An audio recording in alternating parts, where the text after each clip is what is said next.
చెప్పిన అప్డేట్స్ విన్నారు మీరు. ఇక్కడ 144 టీడీపీ అసెంబ్లీ స్థానాల్లో 17 లోక్సభ స్థానాల్లో ఆ పార్టీ పోటీ చేయబోతోంది. తెలుగుదేశం పార్టీ ఒక రకంగా చెప్పాలంటే ఆ పార్టీ నాయకులు చాలా సంతోషంగా ఉన్నారు. ముందు 24 అన్నారు, తర్వాత భారతీయ జనతా పార్టీ వస్తుంది, వాళ్ళకి 25-30 ఇవ్వాల్సి వస్తుందేమో, మనకు టికెట్లు దక్కుతాయో లేదో, మన ప్రాబల్యం తగ్గుతుందేమో అనుకున్న వాళ్ళు రెండు పార్టీలకి కలిపి 30 అన్నారు, తర్వాత ఒకటేసి 31 ఇచ్చారు. They are happy. కానీ ఈ అసంతృప్తి అంటే జనసేన పార్టీకి సరైన సముచిత స్థానం ఇవ్వలేదు చంద్రబాబు నాయుడు గారు అనే అభిప్రాయం ఉన్న జన సైనికులు తెలుగుదేశం వైపు ఓటేస్తారా, తెలుగుదేశం పార్టీకి ఓటేస్తారా? నా పాయింట్ ఏంటంటే, నా క్వశ్చన్ ఏంటంటే, ఓట్ ట్రాన్స్ఫర్ వీళ్ళు అనుకున్నట్టుగా అవుతుందా? సచిన్ గారు ప్లీజ్. సార్, ఈ పొజిషన్ ఖచ్చితంగా త్రిశంకుశత్వంలో ఉన్నటువంటి పరిస్థితి సార్. ఇంకా నేను ఇంకో మాట చెప్తా.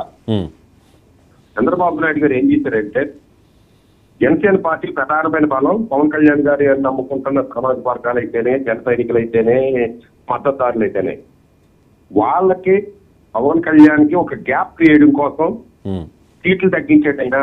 ఎందుకంటే పవన్ కళ్యాణ్ సీట్లు తగ్గించడం వల్ల ఈ వర్గాలు దూరం అయిపోతే రేపు పోతే ఓటు ట్రాన్స్ఫర్ జరగకపోతే పవన్ కళ్యాణ్ వెనకాల సామాజిక వర్గాలు లేవు, పవన్ కళ్యాణ్ వెనకాల ఓటు బ్యాంక్ లేదు, పవన్ కళ్యాణ్ మాట చెల్లదు అని ఇంప్రెషన్ క్రియేట్ చేయడం కోసం చంద్రబాబు నాయుడు గారు క్రియేట్ చేస్తుంటే, అదిగో పవన్ కళ్యాణ్ కి చంద్రబాబు నాయుడు అన్యాయం చేసేటని వైసీపీ ప్రజలకు తీసుకెళ్లడం ద్వారా ఈ రెండు పాలక పార్టీలు జనసేన పార్టీని తుక్కేయాలి, మొగ్గలోనే తుక్కేయాలని కుట్ర పొందుతున్నాయి.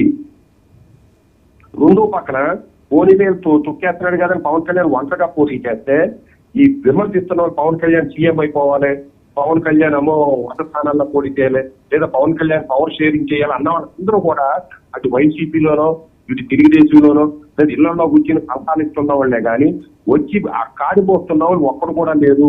కొద్దిమంది జన సైనికులు తప్పించి, నిజాయితీగా పోరాడుతున్న జన సైనికులు తప్పించి వాళ్ళు పవన్ కళ్యాణ్ గారు 3 సీట్లు ఇచ్చినా పోటీ వేసేటట్టు సిద్ధంగా ఉన్నారు.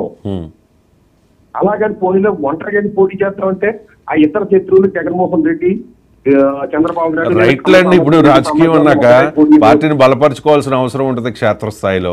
ఆయన అన్నారు కదా, మనకి బూత్ లెవెల్లో ఇది ఉందా అది ఉందా అని చెప్పి ఆ తప్పిదం అంతా ఆయన వైపే చూపిస్తున్న పరిస్థితి.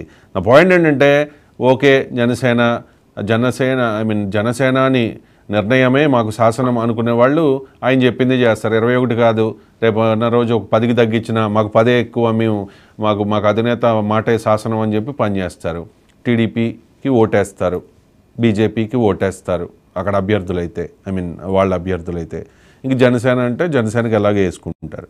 ఇక్కడ Telugu Desam party vote bank Janasena లేదా భారతీయ జనతా పార్టీ అక్కడ అభ్యర్థులు ఉంటే ఇలా ట్రాన్స్ఫర్ అవుతుందా లేదా అనేది ఇక్కడ బిగ్ క్వశ్చన్.